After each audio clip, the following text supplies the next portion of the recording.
The Sixers took care of business last night to tie the series 1-1 against the Raptors. Jimmy Butler led the way with 30 points, 11 rebounds. Game 3 is Thursday in Philly, but the Raptors had the third best road record during the regular season. So, Kendrick Perkins still with us. Kendrick, what shot do you give Philly to win the series? I give Philly about 25% chance of winning. Ooh. Wow. And because Joel's not healthy. Yep.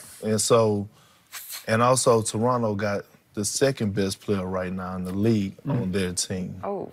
And Kawhi Jordan. Ooh, wait a second. And Kawhi Jordan. You did say he mimics Michael Jordan, and he has been making me proud. The fadeaways, the dunking, the palming, the turnarounds. Oh man, just. But I give. I backed you on that. I did. I know. Shannon gave me a hard time. He gave about you a hard time because I said the movement. I didn't say he was just Mike. The movement. I just He's said a better defender than Mike. That's false. Better defender than Mike. Okay. But I don't know. I do. He's up there though. But Skip, you need to stop. But just because Jordan's the Joel's defensive not player healthy. Come on. That's a Kawhi got 2 of them. Now you a guy. You tell me you say 6 is more than 3. Is 2 more than 1? Yeah.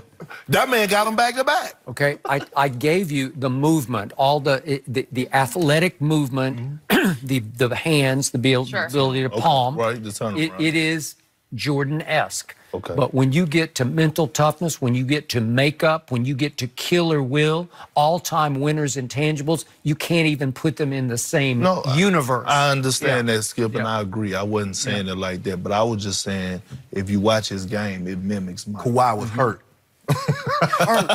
For two years, he had a thigh bruce. For 2 years. It took him 2 years to get over it. He got over it. How many games did he miss this year? 20. Like 30? He missed 20. But he got over it.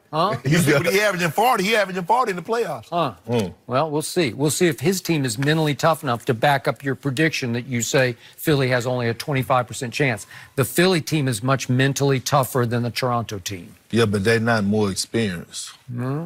I think that's true. I'll give you that. I think they're more. I think Toronto is more experienced. I mean, Jimmy Butler's pretty experienced, and JJ's fairly experienced. But the thing is, Skip, do you believe that Joel is going to be able to play enough minutes? Probably not. And play well enough? Because I don't believe they can win another game with him scoring 12 points. He don't look like he should be playing right now. I agree with you. He's hurt. But that's a big man. He's going to have. He had problems with his feet. He had problems with his knees. As you get older, you don't get healthier. No. He's young, but I wish, you know what? The advice I would give Joel is the advice people gave to me, but I didn't listen. Hey, man, drop the weight. Yep. Drop the weight. If Joel was to be 250, oh, my God. I don't know if he can get to, at that height, I don't know if he can get to 250. Okay. But he need to be under 300. 270. 275. What'd you play at? I was, I played Boston. I played 305. 305. Lowest I ever got to was 275 in Oklahoma. But I'm telling you, man, if he was to drop that weight, he would. It would be over. It'd be less stress on his knees. Absolutely. Yeah. I hope he can do it. But that's the only reason I think, because Kawhi is the best player in this series, and I just feel like experience. Gasol done been through some battles. Serge Ibaka done been through some battles. Danny Green, Kyle Lowry. But now they got to get more out of Van Fleet, obviously. And Serge got to step it up. It's not the Serge Ibaka that I raised. I know. I need him to get back to a blocker. Yeah. I don't even care about the points, but get back to protecting the paint. Kendrick, good stuff. Way to go. So nice to have you with us. Always a good time. Thank you for being here. Guys, we got to talk about LeBron. He was tweeting last night. What? Maybe he had a little too much wine while he was tweeting. A few typos we'll explain next. Had a chance to tie it up in the closing seconds. Danny Green missed an open 3. The Sixers, won their first game in Toronto since 2012, snapping a 14-game losing streak. Game 3 moves to Philly on Thursday. So, Shannon, how impressive were the Sixers last night? Considering how badly the Sixers stars played, I'm shocked they won this game, Skip. Joel Embiid had 12 points. James Ennis off the bench scored more points than Joel Embiid. Ben Simmons had 6 points. Greg Monroe off the bench had more than Ben Simmons. And Tobias Harris. Skip, I am shocked that how well, I mean, if someone would have told you, say, you know what, you're going to get 18 points from Ben Simmons and Joel Embiid, and you'll win the game. And I can assure you, they say, no way, no how. But that's what happened. Jimmy Butler came to play. Jimmy Buckets is a pro, not just a professional basketball player. And he understands, Skip, the great players cannot stop other great players, but you got to match them. He let Kawhi go get 45, and he wasn't even close to that. Yesterday, Kawhi had 35. He had 30 and 11. Okay, we can offset that. But for Ben Simmons to have 6 points now, maybe we need to factor in whole cloth, the best two-way player in basketball out there on the court. You ain't about to get a whole bunch of points on him. Because remember, Skip, one time he had made him have 11 turnovers. Couldn't even get the ball up the court. Kawhi said, no, let me show San Antonio, the Spurs, what they're missing, Jenny. I want to show them what they're missing. Showed them, too, didn't he? Jimmy Butler had 30 points. Oh, he was guarding Ben Simmons. You know what, Skip? You know what. Who was guarding Ben Simmons? Oh, no, Ben Simmons was guarding him. That's the point you're missing. No. Oh, well, hey. Switch last night. Yeah, because we first of all, on the offensive end, we need Jimmy Buckets to give us some buckets on the offensive end. We can't have him exhausted trying to deny Kawhi the basketball and try to neutralize him. We need some offense. Look, first of all, Ben Simmons only gets a couple of layups and some dunks. He ain't shoot from the outside, so if he's a little fatigued, so be it. But you and I both are equally as shocked. Joel Embiid had 12 points. Are you trying to put words in my mouth? I'm not shocked at all. You told me. Wait, I haven't even spoken yet. Hold on. What is happening here? Told me. You and I are both I'm not. Hold on. You told me that the best player in the Eastern Conference, now that the king has vacated his castle, is Joel Embiid. And they won a playoff game. Is it my turn yet? No, it's not your turn. I'm talking. I could have swore I'm talking. You're just babbling right now. I could have swore that's what you told me. And for a let me answer that. Joel Embiid is going to, I believe, I don't know what you believe, I believe Joel Embiid will finish top 5 in the MVP voting. For a top 5 MVP candidate, for his team to win a game on the road in which he only scores 12 points, and another all-star player only scores 6 points on the road, and they win that game, it's hard for me to believe. I don't know if I've ever seen anything like that before. Now for the truth of what happened last night. That was all about pure guts. That was classic Philadelphia blue-collar tenacity and toughness and grit. Because that short-handed basketball team held number 2's team to 89 total points in Toronto. They out-rebounded number 2's team, the Claws team, 53-36 in Toronto.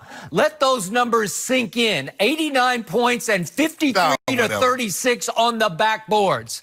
That's nothing but pure guts.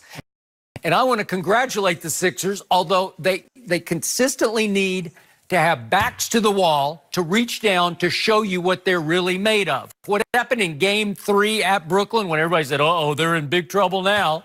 Ben Simmons rose and shone that night in Brooklyn with 31 points with no Joel Embiid. And Ben Simmons made 9 of 11 free throws that night. He made 11 of 13 shots, and it was guts. Are you getting texted by LeBron? Yep. Did he screw up any of the words? Typo any? Yeah.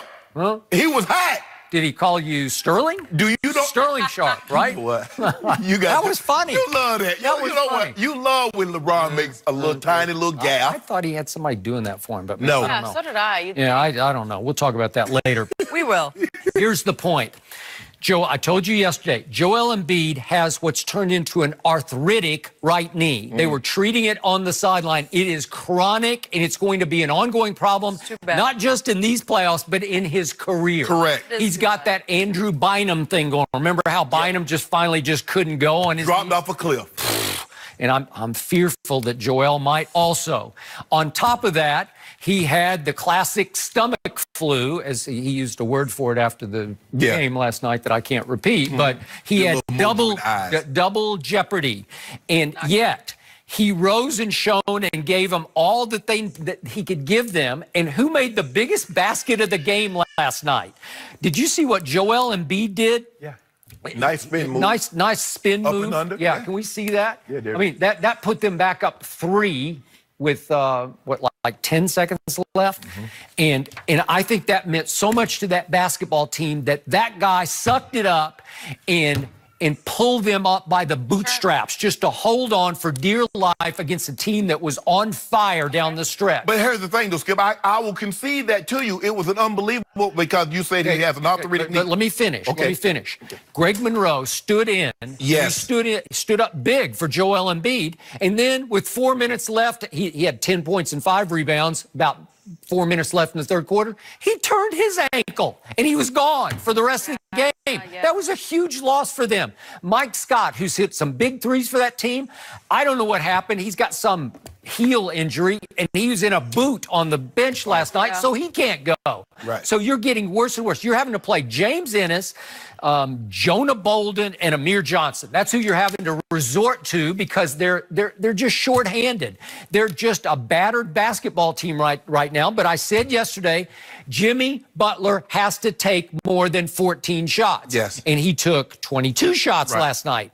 He scored 17. He scored 30, obviously, 17 in the second half, but he scored 12 big points with 3 big assists in the fourth quarter. Why did they acquire Jimmy Butler? To close for them, and he closed the door on number 2's team in their building last night. That's what he's made of. Guts and grit and mental toughness. That's why I picked the Sixers to win the East. I'm going to hang in because I don't love Joel Embiid's knee right now. But again, this team is weird because it needs to be pushed backs to wall. That's when you get the best of these Sixers. When you let them be free and easy in the lead, they'll start to cough it up because they don't take it seriously enough. They haven't figured out how to step on the other team's throat. But if you start to step on theirs, they will fight back. But for me, Skip, Joel Embiid is clearly the best player on their roster.